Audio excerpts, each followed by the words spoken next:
చాలా లోతైన భావనల గురించి మాట్లాడుకుందాం. ఇదొక రకంగా మనల్ని మనం తెలుసుకునే ఒక ప్రయాణం లాంటిది. సరే, ఇక విషయంలోకి వెళ్దాం. ఈ సినిమా ఉద్దేశ్యం మనకు ఏదో నేర్పించడం కాదు, మన నిజ స్వరూపాన్ని మనమే స్వయంగా తెలుసుకునేలా ప్రేరేపించడం. అసలు సమాధి అంటేనే మనసుతో అర్థం చేసుకోలేని ఒక అనుభూతి అన్నమాట. ఈ సినిమా ఒక షాకింగ్ ఐడియాతో మొదలవుతుంది. అదేంటంటే, మనం సమాధిని మర్చిపోయాం సరే, కానీ అంతకన్నా దారుణమేంటంటే అసలు దేన్ని మర్చిపోయామో కూడా మర్చిపోయాం. ఈ మర్చిపోవడాన్నే మాయా అంటారు. అదే నేను అనే భ్రమ. ఇంతకీ ఆ రహస్యమేంటో చూద్దాం. సో అసలు మనం జీవిస్తున్న ఈ గొప్ప భ్రమ ఏంటి? ఈ ప్రశ్నకు జవాబు వెతకాలంటే ముందుగా మనం ఆ మాయ యొక్క స్వభావమేంటో పరిశీలించాలి. సింపుల్గా చెప్పాలంటే మాయ అంటే మనం ఒక కలలో చిక్కుకుపోవడం లాంటిది. ఇది ఒక పెద్ద మతిమరుపు. అసలు మనమెవరో మర్చిపోయి బ్రతకడం అన్నమాట. ఈ మాయ మన రోజువారీ జీవితంలో చాలా స్పష్టంగా కనిపిస్తుంది. మనం ఈ శరీరం అనుకుంటాం, చావు అంటే భయపడతాం. మనకు తెలియకుండానే మన కోరికలకు బానిసలుగా మారిపోతాం. సమాజం కోసం ఒక పాత్ర పోషిస్తూ ఒక ముసుగు వేసుకుని తిరుగుతాం. ఆ ముసుగే మనం అని నమ్మేస్తాం. ఆ నమ్మకమే ఆ తప్పుడు గుర్తింపే మాయ అంటే. ఈ భ్రమ ఎలా పనిచేస్తుందో ఇంకా బాగా అర్థం చేసుకోవడానికి ఈ సినిమాలో వాడిన కొన్ని అద్భుతమైన రూపకాలను చూద్దాం. చూడండి, ఎంత పవర్ఫుల్ లైన్ ఇది. మనం జైల్లో లేమట, మనమే ఆ జైల్. అంటే సమస్య బయట లేదు, మన లోపలే ఉంది. ఈ మనమే సృష్టించుకున్న జైల్ గురించి చెప్పడానికి 2 అద్భుతమైన ఉదాహరణలు ఉన్నాయి. ప్లాటో చెప్పిన ఈ గుహ కథ ఉంది కదా, అది మన పరిస్థితిని అచ్చుగుద్దినట్టు చెప్తుంది. మనం కూడా ఆ గుహలోని ఖైదీలలాగే మన ఆలోచనలు అనే నీడలను చూస్తూ అవే నిజమైన ప్రపంచమనుకుని బ్రతుకుతున్నాం.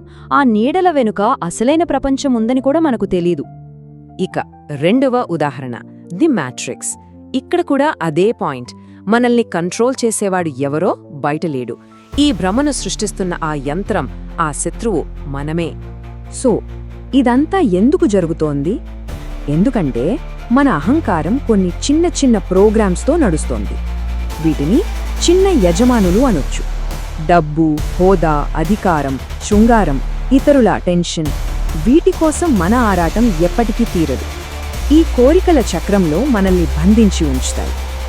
నేను ఆలోచిస్తున్నాను కాబట్టి నేను ఉన్నాను. పాశ్చాత్య తత్వశాస్త్రంలో ఇది ఒక మూల స్తంభం లాంటిది. కానీ ఈ సినిమా ప్రకారం ఇదే మన నాగరికత పతనానికే కారణం. ఎందుకంటే ఇది మన ఉనికిని కేవలం మన ఆలోచనలతో ముడిపెడుతుంది.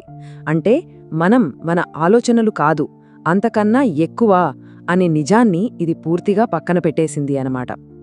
ఇప్పుడు ఒక చాలా ఆసక్తికరమైన విషయానికి వద్దాం. ఆధ్యాత్మికంగా ఎదగాలనే కోరిక కూడా అహం ఆడే ఒక ఆటేనట. వినడానికి వింతగా ఉంది కదూ? మన అహం ఎంత తెలివైందంటే అది ఆధ్యాత్మికతను కూడా తన ఆధీనంలోకి తీసేసుకుంటుంది. జ్ఞానోదయాన్ని కూడా సాధించాల్సిన మరో గోల్లాగా మార్చేస్తుంది. ఇది కూడా మనసు చేసే ఒక పనిగానే మిగిలిపోతోంది, నిజమైన ఉనికిగా మారదు. ఇక్కడ తేడా చాలా స్పష్టంగా ఉంది. అహం ఎప్పుడూ ఏదో ఒకటి పొందాలని, సాధించాలని, మరింత కావాలని చూస్తుంది. కాని సమాధి మార్గం దానికి పూర్తి వ్యతిరేకం.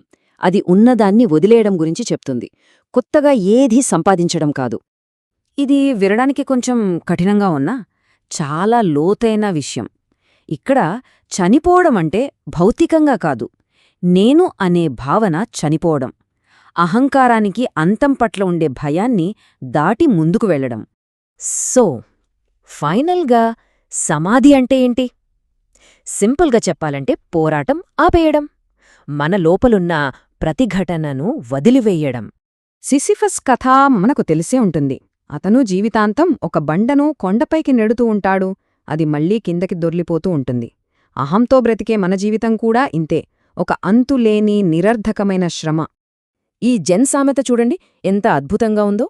జ్ఞానోదయానికి ముందు, తర్వాత చేసే పనులవే, కట్టెలు కొట్టడం, నీళ్లు మోయడం. కానీ తేడా ఏంటంటే జ్ఞానోదయం తర్వాత ఆ పనిలో పోరాటం ఉండదు, అంతర్గత నిరోధకత పూర్తిగా పోతుంది. అంటే మేల్కొలుపు లేదా అవేకెనింగ్ అంటే కొత్తగా ఏదో సాధించడం కాదు. ఇన్నాళ్లు కష్టపడుతున్నా, పోరాడుతున్నా ఆ నేను అనేది నిజం కాదు, అదొక భ్రమ అని తెలుసుకోవడమే.